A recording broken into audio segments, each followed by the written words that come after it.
안녕하십니까. 저는 강남농법인의 김혜선 고문입니다. 오늘도 정봉수 농사님 모시고 오늘 그 매일 노동 뉴스에 난 기사 관련해서 한번 말씀을 나눠보도록 하는데요. 그 제목이 공사장 10장도 근로법상 근로자이냐 아니냐, 뭐 이에 따라서 어떤 사건이 생기면 이제 산재가 인정이 되느냐 마느냐, 뭐 이거 관련해서 기사가 나서 한번 말씀을 나누도록 하겠습니다. 어떤 내용인지 설계를 해주시죠.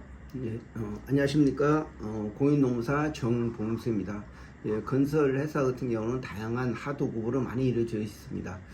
그래서 이제 사실 건설 회사에서는 도급을 맡은 그 회사만 이제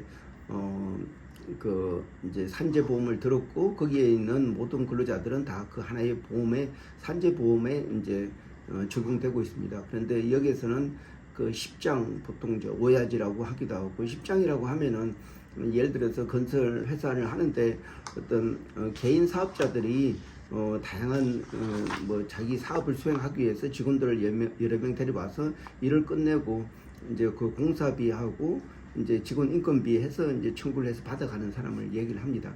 그러면 이러한 10장, 이렇게 독자적으로 사업자 등록증을 가지고 이렇게 일하는 사람이 근로자인지 이러한 부분이, 그러니까 이러한 부분이 쟁점이 된 내용입니다. 그 한 건설 회사, 건설 사업장에서 이제 이 10장으로 일했던 분이 혼자 나와서 이제 그거를 측정하고 하는 와중에 그 추락을 해가지고 사망한 내용입니다.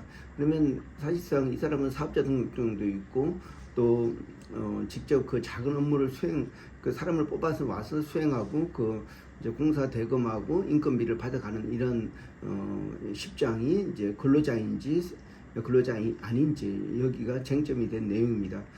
당연히 근로자면은 산재가 처리되는 거고, 사업자면은 이제 그 근로자가 아니기 때문에 산재 보험이 되지 않는 내용입니다. 그런데 이 10장 같은 경우는 그 근로자로 인정을 받게 됐습니다. 그러면 여기서 받게 된 이유가 뭐냐 하면은 바로 근로자성이 있냐 없느냐 이런 부분입니다. 실질적으로 이제 10장이지만은 그냥 진짜 사업자식으로 사람만 뽑아서 보내고 자기 이름으로 세금계산서 발행하고 공사 대금을 받는 경우는 근로자가 아닐 수 있는데, 여기에 있는 이 10장은 본인이 직접 같이 일을 하고 또 같이 이제 공사 시작할 때 끝날 때 이렇게 같이 해주고, 그리고 특정한 장소에서 특정한 시간에 일을 해주고 그걸 완수하고, 그래서 이제 공사 대금하고 이제 그 자기가 데려왔던 근로자에 대한 인건비를 같이 받는 그런 사람이었습니다. 근데 이 부분에서 만약에 순수하게 사업자 성격이 있으면은 당연히 산재보험이 안 됩니다. 그래서 여기 10장이 그러니까 산재가 되냐 안 되냐 부분은 바로 이제 근로자성이 있느냐 없느냐 이런 부분입니다. 그래서 여기에서는 우선 이제 그 건설 사업장 같은 경우에는 이제 어떤 다들 산재보험은 이제 실제 사업자가 드는 건데, 이제 건설 사업장 같은 경우는 원 발주자, 그러니까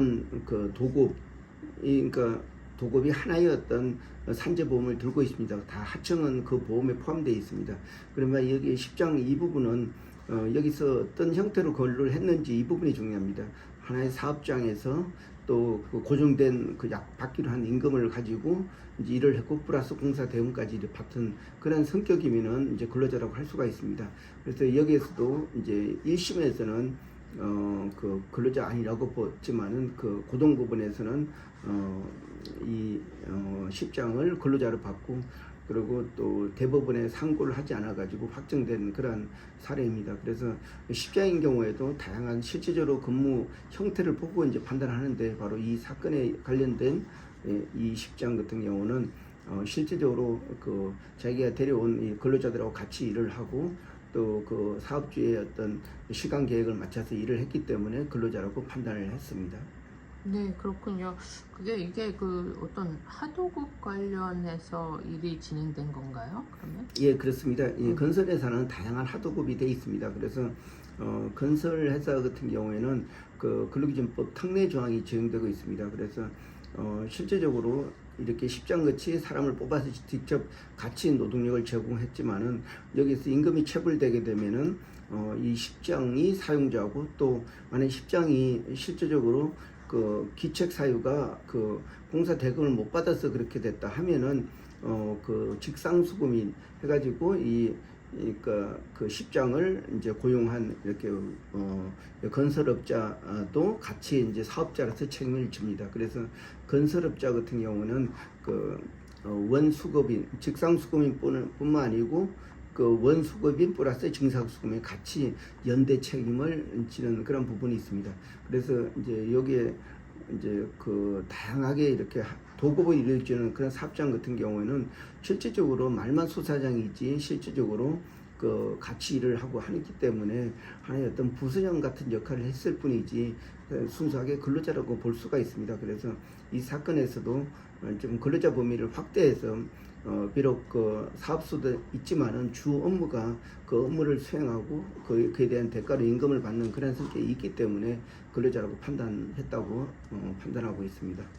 그렇다면 그 처음에는 건설 회사에서 이게 어떤 그 독립적인 사업주로 판단을 해서 이런 책임을 회피하려고 했던 것 같은데 맞습니까? 예, 맞습니다. 원래 그 실질적으로 이제 그 산재에 대한 책임을 지면은 또 일을 시킨 이런 민사적인 책임 어떤 그 회사가 어떤 특히 공사 같은 경우는 그 안전 배려 의무를 다하지 못했기 때문에 이러한 그 산재 보험료에 대해서는 보상뿐만 아니고 또 그 사업주의 어떤 안전 배려를 제대로 하지 않았기 때문에 여기서 발생하는 그 불법 행위에 대한 손해배상 책임이 또 같이 질 수가 있습니다. 그렇기 때문에 그 건설 사업주 입장에서는 가급적 그 산재가 인정이 안 되도록 하고 있고, 만약에 인정이 되게 되면은 그 산재 보험료 인상 효과뿐만 아니고 또 민사상 손해배상까지도 할 수 있기 때문에 굉장히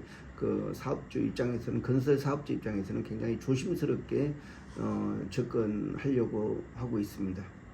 네, 그렇군요. 그러면 산재로 인정받게 되면 이게 그 직접 보상을 해줘야 되는 기관이 뭐 건설사뿐만 아니라 또 국가에서도 이렇게 같이 지원이 되는 건가요?